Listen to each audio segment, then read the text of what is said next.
है कि अब सब्र का बांध टूट गया है, अब बहुत ज्यादा हो गया है और अब ब्लोबैक आपको मिल रहा है मुकीम अहमद साहब, और उसमें भी जो एक रियलाइजेशन ऑफ रियलिटी है क्यों नहीं हो रहा है।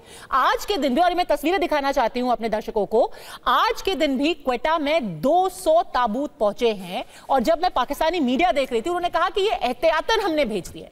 इतनी मैस कैजुअलिटी हो रही है, 200 से ज्यादा कॉफिन्स वहां स्टेशन पे पहुंचे हुए हैं और अधिकारी कह रहे हैं कि हम एहतियातन भेजा है, हमारी इतनी कैजुअलिटी हुई नहीं है।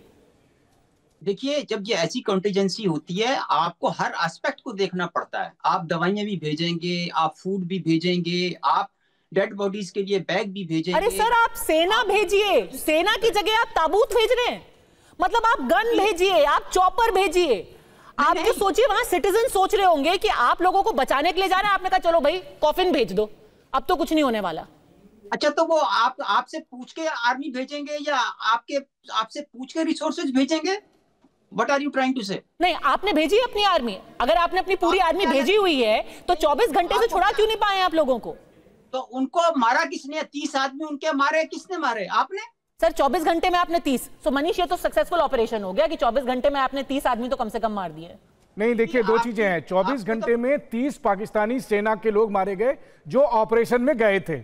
वहीं दूसरी तरफ जब इसका दबाव पड़ने लगा पाकिस्तान पर तो अब उन्होंने एक नया प्रोपेगेंडा किया कि हाँ जी हमने भी 27 लोगों को मारा है बीएलए के, अब पता नहीं कहीं दूर दराज में मार दियो। मतलब यानी कि कंटेस्टेड है, ये वो अपना फेस सेविंग कर रहे हैं। ये सब फेस सेविंग है। जहां तक ताबूत की बात है, मैं आपको बताऊं, पाकिस्तान की सेना को अपनी स्ट्रेंथ पता है। उनको यह पता है कि जब जब ऐसा हुआ है कि सामने प्रतिरोध का सामना करना पड़ा है तब पाकिस्तान सरेंडर कर गया। 1971 में भी यही हुआ, भारत के साथ भी यही होता है। सरेंडर वो कब करते हैं? जब सामने से उनको विरोध मिलता है, और यहां बीएलए से वही मिल रहा है। जब तक निर्दोषों पर वो अत्याचार करते हैं तब तक तो वो बड़े बहादुर होते हैं। पाकिस्तानी सेना बहादुर होती है जब उनको महिलाओं पर अत्याचार करना होता है, बच्चों पर अत्याचार करना होता है। लेकिन जैसे ही सामने में कोई सैनिक मिल जाए, सामने में ही कोई आर्म ग्रुप मिल जाए, उसके बाद वो सरेंडर करते हैं। उसका प्रमाण है ताबूत। आपने दुनिया में कहीं देखा है कि एडवांस बुकिंग हो रही है ताबूत की, कि हम 200 ताबूत भेज देना है कि बाद में जो हमारे लोग मारे जाएंगे हम उनको लेकर आएंगे? ऐसा कभी कहीं नहीं होता। बट पाकिस्तान है, पाकिस्तान में कुछ भी हो सकता है। बल्कि मेरे को याद है फखर यूसुफजई शायद 6 महीने पहले, 7 महीने पहले, जो इंटीरियर मिनिस्टर है पाकिस्तान के, उन्होंने बहुत फेमसली कहा था कि अरे ये बलोच कौन है, इनके लिए तो हमारा एक एसएचओ ही काफी है। ये उन्होंने फेमसली बोला था, एक एसएचओ निपटा देगा। बिल्कुल। और अब देखिए कहां है वो सारे एसएचओ। लेकिन नहीं, वो एसएचओ तो है या नहीं है, लेकिन वो खुद हमारे इंटीरियर मिनिस्टर कहीं नजर नहीं आ रहे। अनफॉर्चुनेटली ऐसे मौके के ऊपर उनको फ्रंट पे होना चाहिए था, लेकिन वो कहीं पे नजर नहीं आ रहे। जो मुझे उसका अफसोस हो रहा है एज इंटीरियर मिनिस्टर, उसकी जगह तलाल चौधरी साहब आकर, राना सनाउल्लाह साहब आकर, जो एडवाइजर्स हैं वो बातें कर रहे हैं, और बलूचिस्तान हुकूमत सिरे से बिल्कुल मुकम्मल मतलब सीन से ही गायब है।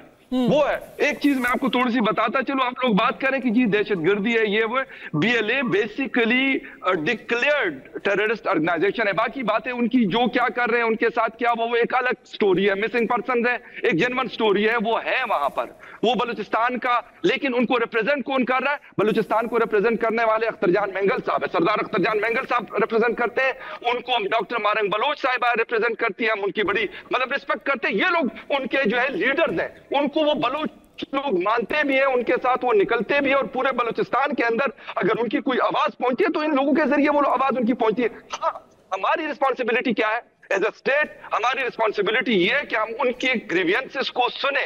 1948 से ये सिलसिला चलता आ रहा है।